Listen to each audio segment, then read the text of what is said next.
భారతదేశాన్ని ముక్కలు చెయ్యాలని మీటింగ్ పెట్టి మరి పిలిపించినోడు ఒకడు. ఈశాన్య రాష్ట్రాలకు సంబంధించి సెవెన్ సిస్టర్ స్టేట్స్ని ముక్కలు చేయాలి, అక్కడికి వెళ్ళి మనందరం కూర్చుండడం ద్వారా భారతదేశం నుండి ఈశాన్య రాష్ట్రాలను వేరు చేసి బంగ్లాదేశ్లో కల్పించాలని వాగినోడు ఒకడు. ఇది దేశద్రోహమా, క్యాజువల్ స్పీచా?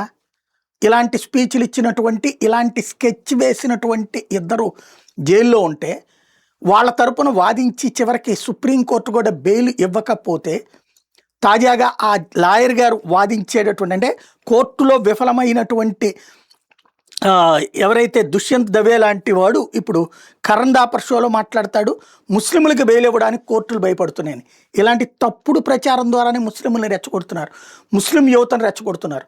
దేశద్రోహపు మాటలు ముస్లిం మాట్లాడినా, హిందూ మాట్లాడినా, క్రైస్తవుడు మాట్లాడినా, బౌద్ధుడు మాట్లాడినా, జైను మాట్లాడినా దేశాన్ని ముక్కలు చేయాలనుకున్నటువంటిది ప్రమాదమా, తప్ప, సద్బుద్ధి అది సక్రమైనటువంటిదా?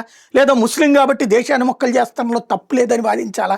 లేదా ముస్లింలో చదువుకున్నటువంటి వాళ్ళు కాబట్టి అట్లాంటిది మాట్లాడచ్చు అని చెప్పి ఏమన్నా సర్టిఫికెట్ ఇస్తున్నారా? చదువుకున్నాడేనైనా సుప్రీంకోర్టు లాయరు అడుక్కు తినడానికైనా పనికొస్తాడా? దేశాన్ని మొక్కలు చేస్తారా? పొద్దున పాకిస్తాన్ బంగ్లాదేశ్ లోపలికి కలిపిపోతే ఈ ఎదవలేళ్ళు అక్కడికి వెళ్ళి ఆర్గ్యూ చేస్తారా? అక్కడ ఆర్గ్యూ చేయనిస్తారా వీళ్ళని? ఎంతమంది హిందూ లాయర్లు ఉన్నారు పాకిస్తాన్లో, ఎంతమంది ముస్లిం లాయర్లు ఉన్నారు పాకిస్తాన్లో, ఎంతమంది బంగ్లాదేశ్లోనూ వాటిట్లో హిందూ లాయర్లు ఉన్నారు? అక్కడ కేవలం ముస్లిం లాయర్లు బతుకుతున్నారు. ఇక్కడ నీలాంటి దరిద్రులు ఉన్నారు. అలాగే ఇక్కడ ఉన్నటువంటి ముస్లింలు, క్రైస్తవులు అందరు లాయర్లు ఉన్నారు.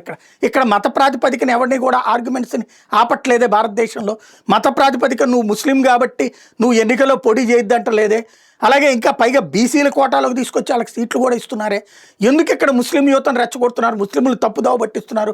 పాకిస్తాన్ కుట్రలో భాగమా, లేకపోతే మేధావులను నిరూపించుకోవడం కోసం భారతదేశాన్ని ముక్కలు చేయాలనుకునేటటువంటి దరిద్రులకు తోడు నిలబడుతున్నారు ఇట్లాంటి వాళ్ళు?